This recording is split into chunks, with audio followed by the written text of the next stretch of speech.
We don't break the camera. I know, I hope not. Well, good morning, everyone. A little bit of a smaller crowd, but that's okay. It'll give us the opportunity to have some good conversation. My name is Joe Chrisman. I am the Senior Director of Development for the Farmer School. First, I want to thank you for being here this weekend. Second, I want to thank you for joining us this morning. I think you are in for a real treat here in a minute. I'm going to introduce Dr. Carvalho in just a minute, but I wanted to first say that in my role, I have the opportunity to go around the country and work with our alumni to keep them engaged in some of the stuff that we are doing in the Farmer School business. And along the way, I have the opportunity to work with our incredible faculty, our incredible deans, and it is just a privilege day in and day out. We are honored to have some of the absolute best faculty in the country here in the Farmer School, and really excited to have you get to know Dr. Carvalho and some of the stuff that he is doing here in a couple of minutes. Dr. Arthur Carvalho is the Dinesh and Ilya Paliwal Innovation Chair. He's also an associate professor in our Information Systems Analytics Department.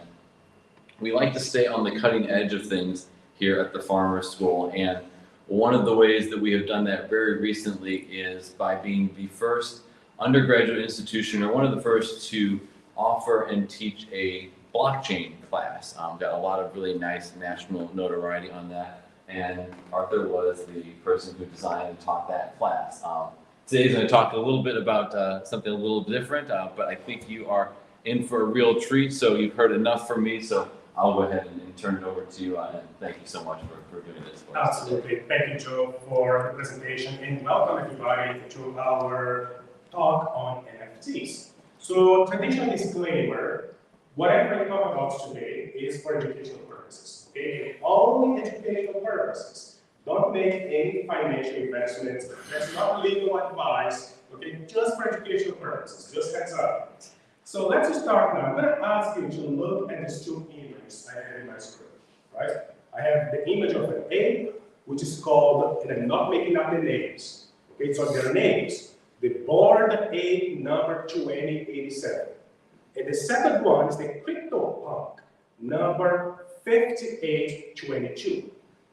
Let's picture for a second now that I have this image with me right here. And I'm going to send to you by email. And I'm going to tell you this image or yours. How much money would you pay me for this image? I'm going to send to you by email. You have to give me some money. Any money whatsoever, whatever comes to your mind. How much money would you give me? 2 cents. 2 cents.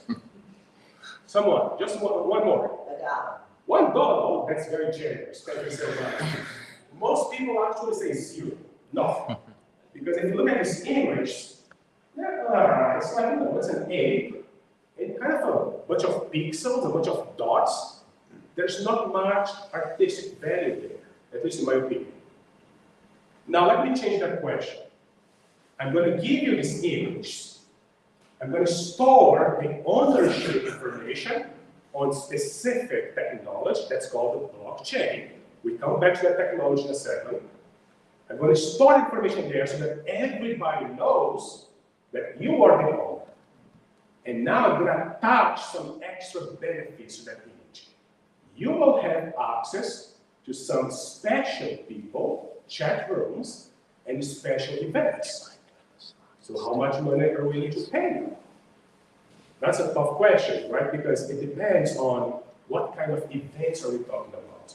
What kind of people will we have access to? When I press people to give me an answer, most of them say between $5 and $10.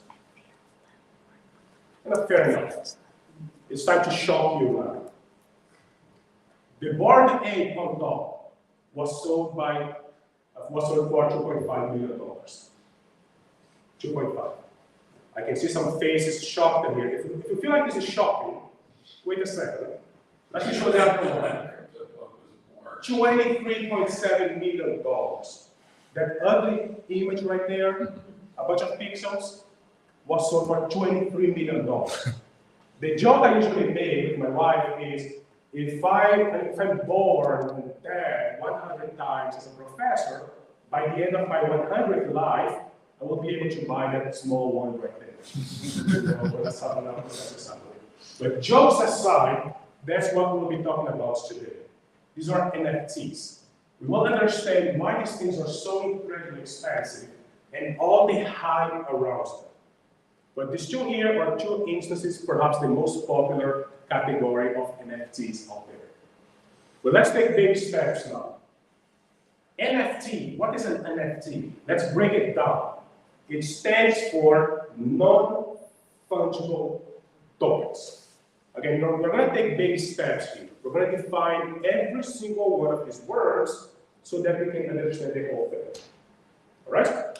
So non-fungible tokens, they were so popular last year that the College Dictionary said NFT was the word of the year in 2021, which I kind of fancy saying to me again. Let's break it down now. What's a token? And then we talk about fungible tokens and then non-fungible tokens. Let's go to the dictionary. If you go to the long one, it says a token is something that represents a feeling, fact, event. I highlighted the represents there because it's all about representation. Right? If you go to Oxford Dictionary, it says it's a thing serving as a visible or tangible representation of a fact, quality, feeling, etc. Again, there's representation aspects there. Right? For our purposes today, we're going to go with Arthur's definition, which is not consensual. Again, that's my definition. Some people agree, some people disagree. That's perfectly fine. It is an artifact. What's an artifact? It's just a beautiful word for a thing. It's a thing, it's an artifact. It is something that has extrinsic value. What is extrinsic value? Value through reference. You can see the reference again there. Again, that's too abstract, right? Let's have a concrete example now. Let's talk about one specific token most people are familiar with. Stocks. You think about stocks. The definition of stocks is a security that represents the ownership of a fraction of a corporation.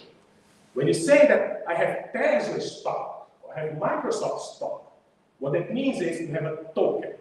The token has value through representation, because this token represents ownership of Apple, or Microsoft, or Tesla, whatever the company is.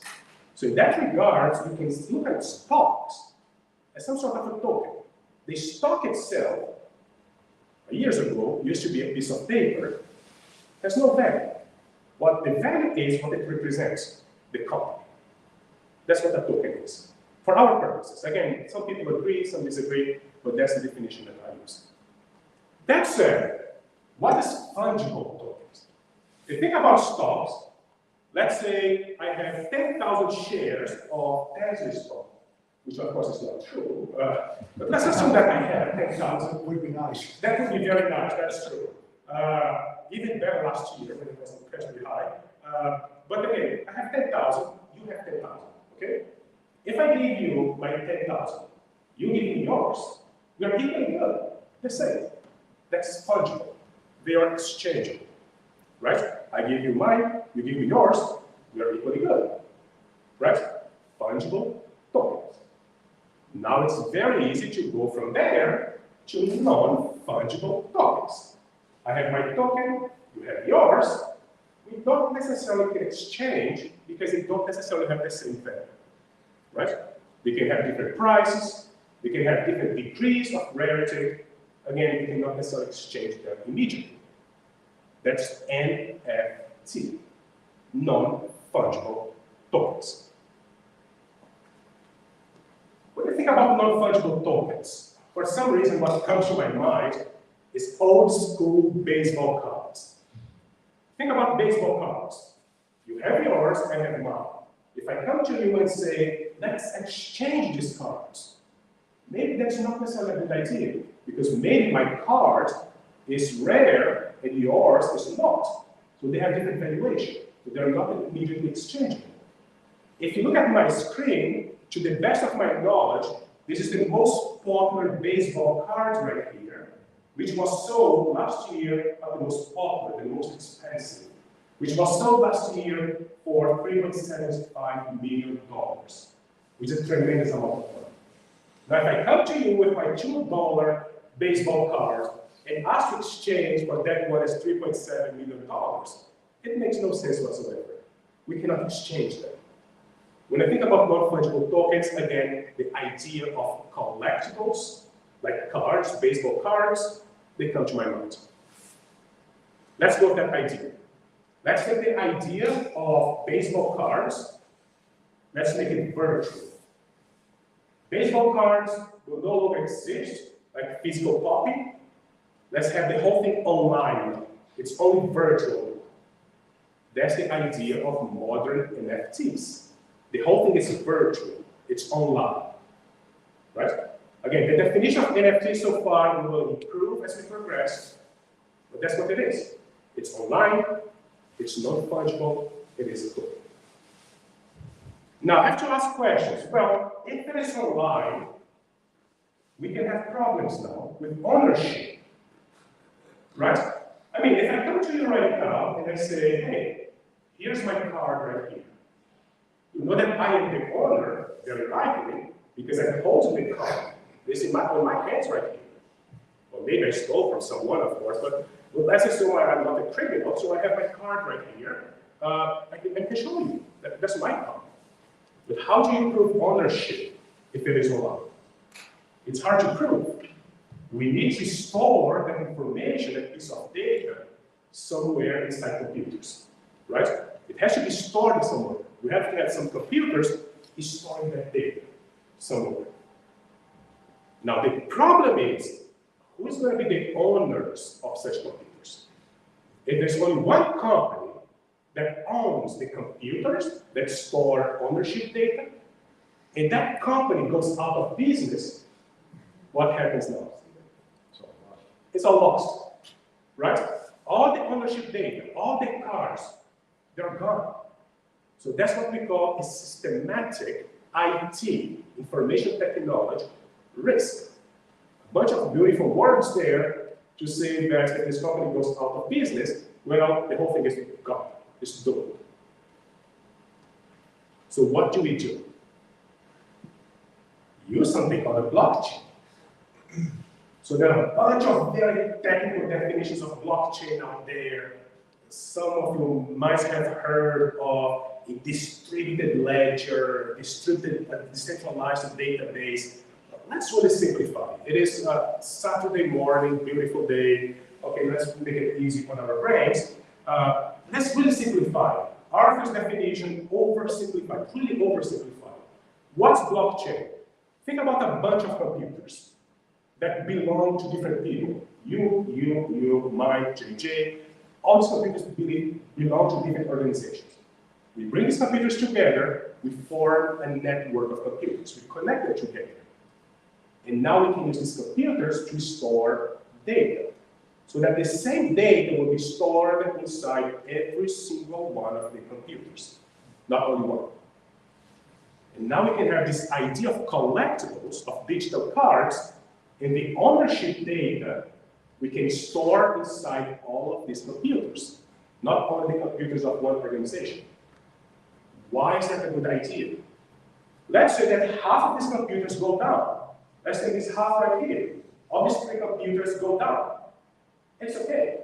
All that data, that ownership data, will still be inside the 3 other computers. Because the same data is stored inside all of them. We create this amazing redundancy there. And now it protects our data. The NFT or the collectible ownership data is now duplicated across many different computers. Roughly speaking, that is blockchain in a really oversimplified definition. All right, so let's pause here and reflect on what we have up to now. NFT, tokens, value through representation, non-fungible, which means 2 tokens do not necessarily have the same value, completely online, which means we have to store ownership data somewhere. Where do we store ownership data? Blockchain network. A bunch of computers that belong to different organizations, different people, coming together to store that ownership data in a very redundant way. right? So that's the boring part. I'm going to talk about business in a second, the use case, but we're trying to understand the technology. What is NFT stuff? Now, just remember, blockchain, we have many blockchain networks. We can have a bunch of computers together, and we call that network Bitcoin. Another bunch of computers together, we call that network Ethereum. Another bunch of computers together, we call Solana. So there are a bunch of different blockchain networks out there, and if you want to know a little bit more about the most popular one, which is Bitcoin, I'm going to make a shameless advertisement here. Take a look at my video, which was a virtual talk I gave last year to our alumni in Miami. It was kind of a gentle introduction to Bitcoin. I go into a little bit more of details on how this blockchain network actually works. But for our purposes today, let's just assume that it is for the sake of storing data. Okay, ownership data. All right, so with that said, now we can see the value of blockchain. Because if you have this collectibles, like these baseball cards, if you put them online, now you have to store data somewhere, let's store data in a very safe place. All these computers in a very decentralized fashion. If some of these computers go down, it's perfectly fine. We still have all the other computers that can give us that same data, that same ownership data. Right? So usually the analogy I use in class, and some people don't really, they don't necessarily know this, but they think about the airplanes. Most airplanes, they have two engines or a bunch of engines. But technically speaking, if you think about an airplane with two engines, one airplane can fly with only one engine. You know, if one engine stops working, the airplane can fly at an angle and safely land somewhere. So to a certain degree, having two of them makes the whole thing safer.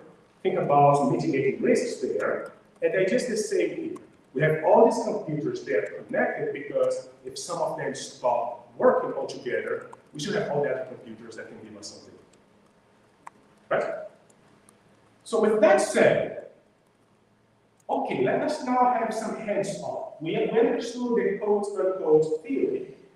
Now, can you show NFTs? Can I show you some NFTs? I think I will in a second. But how do we create these NFTs? How do they look like? And what are the price? I'm going to show this in a second now. I have a live demonstration. But the argument, the most popular, the easiest way to create NFTs today is to use platforms. So what are platforms? You think about platforms as some sort of a website that will allow you to buy or sell something. Like, you know, I think about OpenSea, that is in my screen now, that is a platform that people can go to buy and sell NFTs.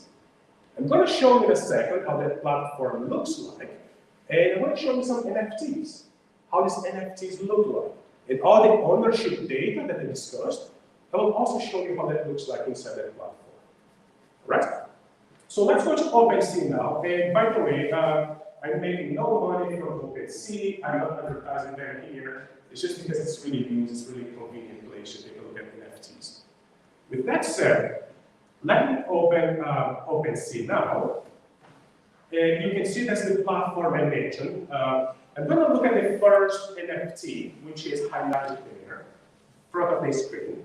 So if I look at this NFT, it's a summer night storm. Right? If you look at this NFT right here, let me see if I can see the price somewhere. The listing price should be, it's not listing price, no, that's not a good example. Let me go for another one now. Let me go to explore, and I'm going to take a look at these robots right here, because robots are cool. Okay, so let's see this guy right here. So someone is selling this image of a potential robot, and someone is asking for 3.7. 3.7 what? 3.7 cryptocurrencies. There. What's the cryptocurrency? It depends. There are some of them that can be accepted. In this case right here is a cryptocurrency called Solana, S-O-L. So if you want to buy that image right there, you have to pay 3.7 of this cryptocurrency. How much of that is in dollar? If you look at the dollar value right here, it's really tiny, really small. It's $131. Like if you want to buy that image right now, it's $131. Which is like, really?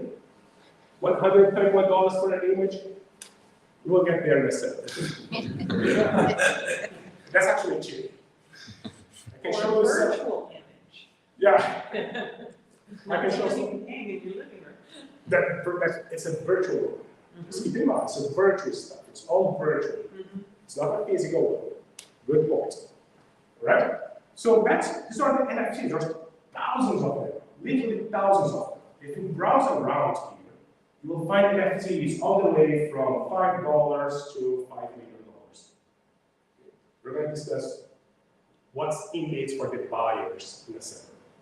Okay? What about how to create an NFT? Let's say you have this amazing idea now and you want to perhaps make some money. How difficult it is to create NFTs? I'm going to very quickly show the steps here because it's going to take me like a few seconds. You can go to create. It will ask you to log in. I have this application that's called a wallet. You have to install first. I did install before. Let me log in here. I'm logged in now. You can see my picture right here on top. I'm going to click on create. That's how challenging it is. Now, it's going to ask me, what are you trying to sell? I'm going to try to sell a picture of myself. Let's see if someone buys, who knows? So I have my picture here. Look at my picture. I use an app to just click the cartoon version. Right there. I have a cartoon version of me. Who knows? Maybe someone likes it. What's the name of that picture? I'm not really a very creative person. So I'll just put cartoon art. Okay, sorry for the titles. If there's any. Now, it's going to ask me, what about the link? You have to provide a link with the description of the project, with the description of perhaps copyright, what the owner gets from this. I'm going to just put my web page here, https Arthur Carvalho.info. What's the description? Again, I can write whatever I want to. Here I'm going to say, for testing purposes, please don't buy. Because if you do, I'll get in trouble here by the ministry. Please don't buy. Okay, collection. I have a collection of NFTs. Again, if anyone is watching from home, please don't buy anything from that collection. Again, I can get into trouble at Miami if you do. This is just for educational purposes. I have a bunch of stuff I can set up there, like what's the color, how rare it is. I'm going to skip a bunch of these things. And then I can select the blockchain, that ownership data that I mentioned. Remember, there are many blockchain networks. Which one I'm going to use to store ownership data? I can use Ethereum, I can pick Polygon, another one. How many of these NFTs are you going to try to sell? I'm going to put here 10. Again, who knows? Maybe people like me. And then I can go ahead and click on create. And that is it. It might take a few seconds, it might take a few minutes. Again, that's why I'm going to skip this step now, in the interest of time, but as soon as you hit create, that's it. You have your NFT. That's how easy it is. Now, at this point, you just created an NFT. You have to put it for sale. So the next screen, once the whole process is done, again, it can take a few seconds, a few minutes, but once the whole process is done, you will see this screen right here, where you can actually put your NFT for sale.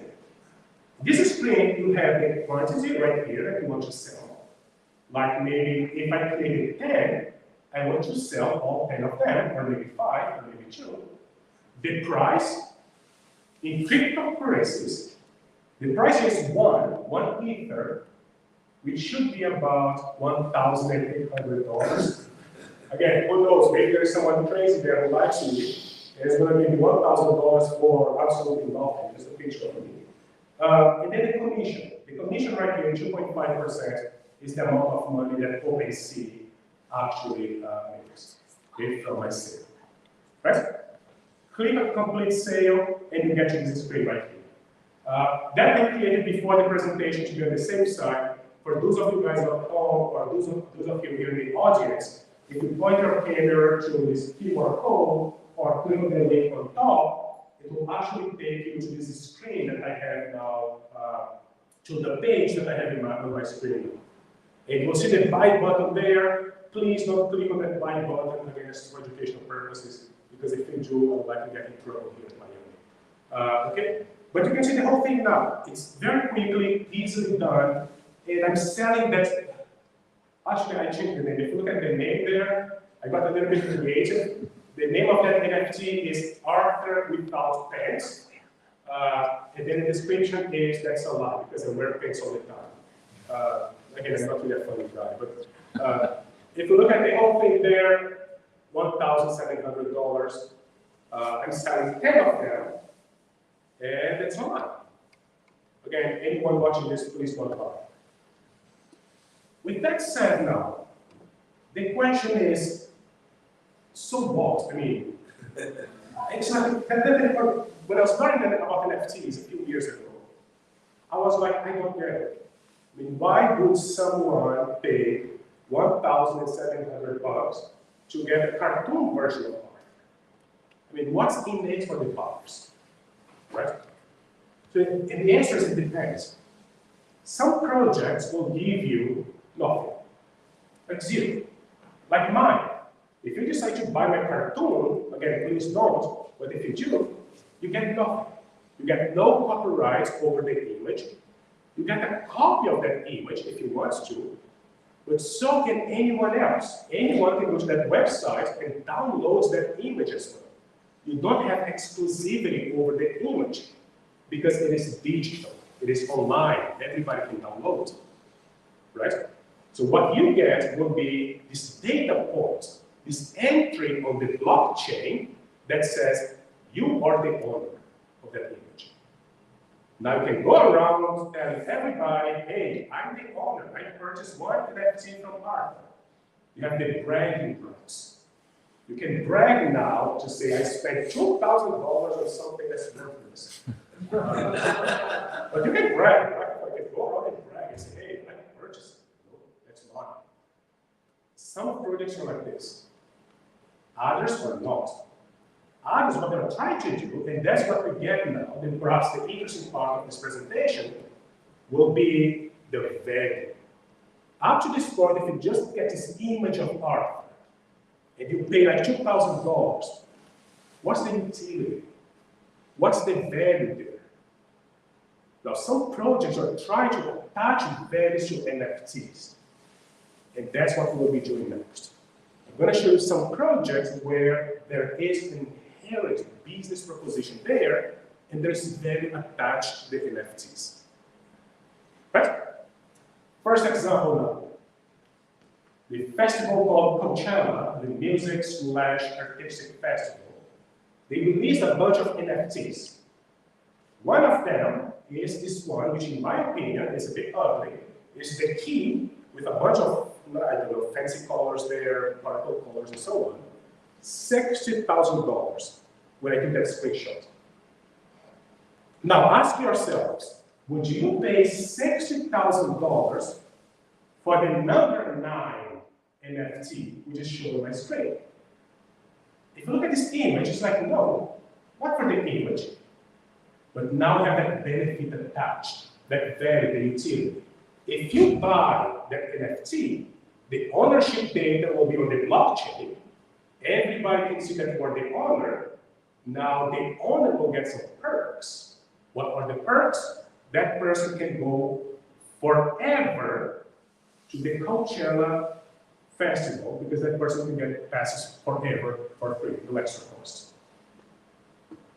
You can see the value.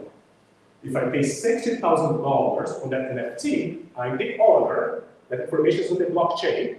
Now for the rest of my life, I can go to this festival and never pay again. It has value. Right? It's not only the image. Attached to that image, we have value. It's a value proposition. Plus, we get one meal, only one, in the Rose Garden. Only one, not more than one. What if I don't like Coachella anymore? Well, I can sell to someone else. I can transfer that ownership data to someone else, that someone else can now go to Coachella for many years. That's the value of NFT.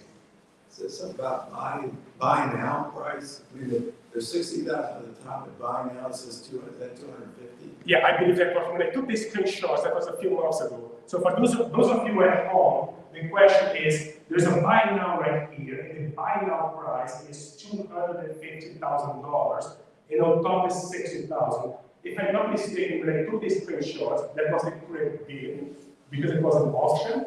I might be wrong here, that's what I'm trying to remember. I believe it was $60,000 was the correct bid. If you want to buy right now in the auction, you pay $250,000. So one reason you might have bought it for 60,000 is to sell it for 250. Precisely. And that's a very clever and important point. You can always buy this now, and a lot of people are doing this. You buy it now to try to sell eventually for a much higher price, in what we call secondary markets. We buy now from someone, we hope the price will go up, Coachella becomes incredibly popular, so that eventually I can sell for a much higher price and make a profit. Sometimes that goes down big time. That idea, I'm going to show you one example in a second when that idea failed miserably. All right, another one, the Apes. Let's go back to the Apes now. The Bored Apes. There's the Bored Ape Yacht Club. So it's a club. Think about a country club. Make that country club online. That's what this NFT project is. There are only 10,000 of them. 10,000.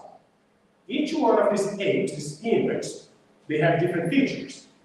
It can be the horns, the eyes, the mouth. So the combination of features change completely. We have 10,000 different ones. So when you buy one of these apes, you get access to the club. What are the benefits of that club? The value proposition is there. You have access to private communication channels. You have access to very important people. I'm going to mention who these people are in a second. You have member-exclusive merch store. You can actually get some money, have royalties. So think about this monkey. If this monkey is incredibly popular, now you can sell shirts, you can sell hats, shoes with the image of this monkey, and get some royalties. Again, the value proposition is there, right? It's a new revenue stream. Who are the people in this specific club? How famous are they? You can see some names there, like from the NBA, Shaquille O'Neal, Steph Curry, played incredibly well yesterday, Neymar, soccer player, Serena Williams from tennis, Mark Cuban, Justin Bieber, and a bunch of others. You can see that's a very expensive country club, so it's a very selective country club, which is online. Right, so think about having a private channel, access to some of these people, incredibly valuable. Let's talk about something closer now, happening at Paliwal University. Of course, when we think about NFTs and collectibles, immediately sports come to mind. In the United States, baseball, for example, tradition of having baseball cards. In my home country, Brazil, we talk about soccer cards. So sports, of course, will be big here. And here at my young university, we are developing technology and trying to understand how to use this technology, but focused on student athletes. If some of you might know that since last year, student athletes can profit from their name, image, and likeness, something that was not really possible before. So they can now make money based on their name, their image, their likeness. In other words, they can make money selling NFTs.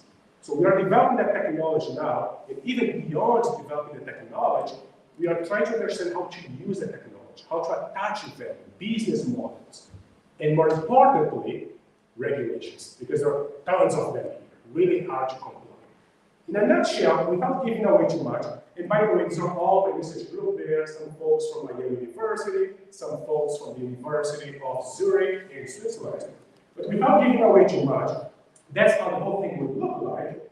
Student athletes can take the collectibles they have, put it in a platform, which we are developing. Fans could buy these collectibles. The ownership data will go to the blockchain. Royalties will go back to the student athletes. The student athletes make money. If you stop right there, the question is, what's in it for the fans? Why would the fans buy this? Where's the value proposition? That's where potentially we can have another entity, which is the athletics department, which perhaps will get some money as well from sales and offer some perks. Like if you buy the cards for all the basketball players, at halftime, we'll call your name and say, hey, If you buy 5 of them only, you get a free hot dog. And if you buy only one, yeah, we'll shake your hand. Something along these lines. But the benefits to acquire NFTs are in place now. It's a win-win-win situation. The students make money, the athletics department now have some extra revenue stream, extra amount of money, and way to engage with fans, and at the same time the fans can perhaps have fun buying, trading NFTs instead of collectibles. Right? The last use case, and I'm running out of time, I'm trying to speed up a little bit here so that we have some minutes for questions, is going to be the Metaverse. So the Metaverse, if you ask 10 people, that's the joke I made, if you ask 10 people, what's the Metaverse? You get 11 answers. Because at least one will give you 2 answers. Okay, so for the definition of the Metaverse, I'm going to go with the traditional definition from 1992. It said the Metaverse is about taking virtual worlds and connecting them together. Think about video games. Video games are virtual worlds. We have many video games out there. How can we connect these video games together? Right now, if I play a game and I buy some items, and if I take these items with me from one game to another one, I cannot do it. All the money, all the time I invest in improving my game avatar, I cannot take from one place to another one. Metaverse says, why don't we connect these virtual worlds together so that we can move from one to another one easily. Okay, so that's my definition of Metaverse that we use today. And of course, Metaverse is very popular now because Facebook became Meta, which is short for Metaverse. But the problem is, if you go to the terms of service, you know the terms of service, that link that nobody ever clicks. You know, everybody always checks the box and nobody ever reads the terms of service.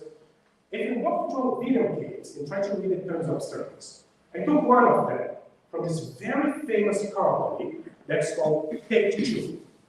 I'm going to summarize what's in there. On top here it says, if you buy with your dollars, if you buy virtual currency, so that you can use inside the game to buy virtual goods, this whole thing can only be used inside the game, exclusively inside the game. Can you see the wall that brings? That's what we call in technology. Can you see how the whole thing is closed? To make it even worse. If the company, right here, if the licensor ceases to operate the game, and the game company says, I'm not going to keep this service on, the computer's on, I'm going to turn it off, what happens? You lose the VCs, the currency, and the goods. In other words, you play the game, you buy some weapons or skins, whatever it is. When the company decides that the game is no longer profitable and turn on the servers, you lose everything. All the money, all the time invested, gone. You cannot transfer that to another place. The Metaverse says we should be able to. So how can we use blockchain and NFTs to get that done? If you think about it carefully, all these weapons and skins and whatnot, they are NFTs, right? They have different representations, they represent different things, they have different values. If you think about the virtual currency used to buy these NFTs, well, we have cryptocurrencies, which are the same. Which are currencies that exist online. And that ownership data now can be stored inside blockchain, which belongs to no individual organization. If you have ownership data inside the blockchain, we can easily transfer from one game to another one, because no individual company can turn off the blockchain. With all these guys together, what do we have? The backbone of the Metaverse. Okay? Let's wrap up now. Putting all of this together, that's NFTs today. Today, what we call NFTs in economics, they are what we call the variable goods. These are goods for which the demand increases as the price increases, which sounds like counterintuitive. Usually, if the price increases, the demand goes down. For variable goods, it's actually the opposite. Why? Because these goods, they have this exclusive nature. They have this status symbol. So when you go around and say, I purchased an NFT from Arthur. I paid $2,000. It's like, oh my goodness, you have a lot of money. You're a powerful person. You have this status symbol going on. But the question is, what happens with that status symbol, with that fades? With NFT, it's no longer a status symbol. This is what happens. The guy who founded Twitter decided to have an NFT. What is the NFT? It's literally a screenshot of the first tweet ever. A screenshot. I'm not making this up. It's not the copyright over that tweet. Not related to the tweet, just a screenshot. Let's have an auction. Back in 2020, that was sold for $2.9 million. That's screenshot. No value attached. That person was like, okay, I'm going to run an auction in 2022. You can imagine how bad the whole thing was. Purchased for $2.9 million. The high speed was 6,800 a few weeks ago. When that status symbol goes away, this is what happens. So that's NFT today. NFT moving forward, we have to attach value to these screenshots. Otherwise, it's not sustainable. It's not a status symbol for too long. So moving forward, what we will see, and that's my last slide, we will have NFTs being used to reduce business friction, how hard it is to do business. For those of you who ever purchase a house or purchase a car, sometimes it is a headache to transfer titles. It's always like a lot of work. But if you think about titles, it's just an NFT, right? It's your home. If you have a digital twin, if you take that representation of your home and have a token that represents your home, now that token has value, your home. You can sell your home and transfer title by just transferring that token. Easy. An app, just swipe, transfer, done. That's of course very futuristic, but would reduce a lot of business friction, make business easy. Some interesting customer engagement as well. I like what this company does, this specific company called Hundreds. They sold NFTs with images of their mascot, which is called the Atom Bomb. So this image, whenever they are inside shirts or hats, socks, whatever it is, the person who purchased the NFT will make some money, royalties. So that's a way of taking customers, people who love the brand, and they now will have some stakes. They'll now be effectively one of the owners of the brand. Way to engage customers and bring customers together with your organization. With that said, I'm going to stop here. I want to thank you again so much for coming to my presentation. Please do absolutely free to stay in touch. My email is right there, my Twitter, my LinkedIn. Feel absolutely free to contact me however you want to. And if you have some time, JJ, I'll be very happy to take questions. I just want to say thank you for making something that seems so totally bizarre to me understandable. Oh, it's appreciated. And actually, thank all of you for being here today. For those of you guys at home, I was concerned because we have such a lovely day in Oxford today. The weather is so good, and we have a tremendous crowd here. Thank you for coming to watch the presentation. Arthur, before we sign off, we do have one question from our at-home audience, from David, who perhaps is experiencing better or poorer weather. Since these items can be sold, has the SEC considered having any jurisdiction over the marketplace? Oh, absolutely. Oh my God, that's the next question. So spend 1 hour talking about SEC and regulations here. If you think about what's happening there, let's say that I buy one of these NFTs. As I discussed before, I can buy and expect that the price will go up, or I can buy having expectations that the project people will work somehow so that the price of my NFT will go up. What does that sound?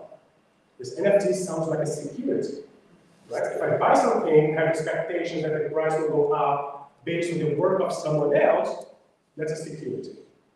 And now people are having these NFTs that pretty much look like security, means of them, but they're not really registered as securities with the SEC. So to answer that question, the SEC very likely will come strong at NFTs. It's not going to take too long, that's my guess. But I believe they have other priorities first. Like, there's something called stable coins. I'm not sure how many of you heard, but there was something really ugly happening in the field not that long ago. One of these cryptocurrencies, which we call stable coin, lost pretty much, I believe, $40 billion in value. Pretty much for 1 week to the next one, it was a few $billion to nothing. A lot of people lost a lot of money.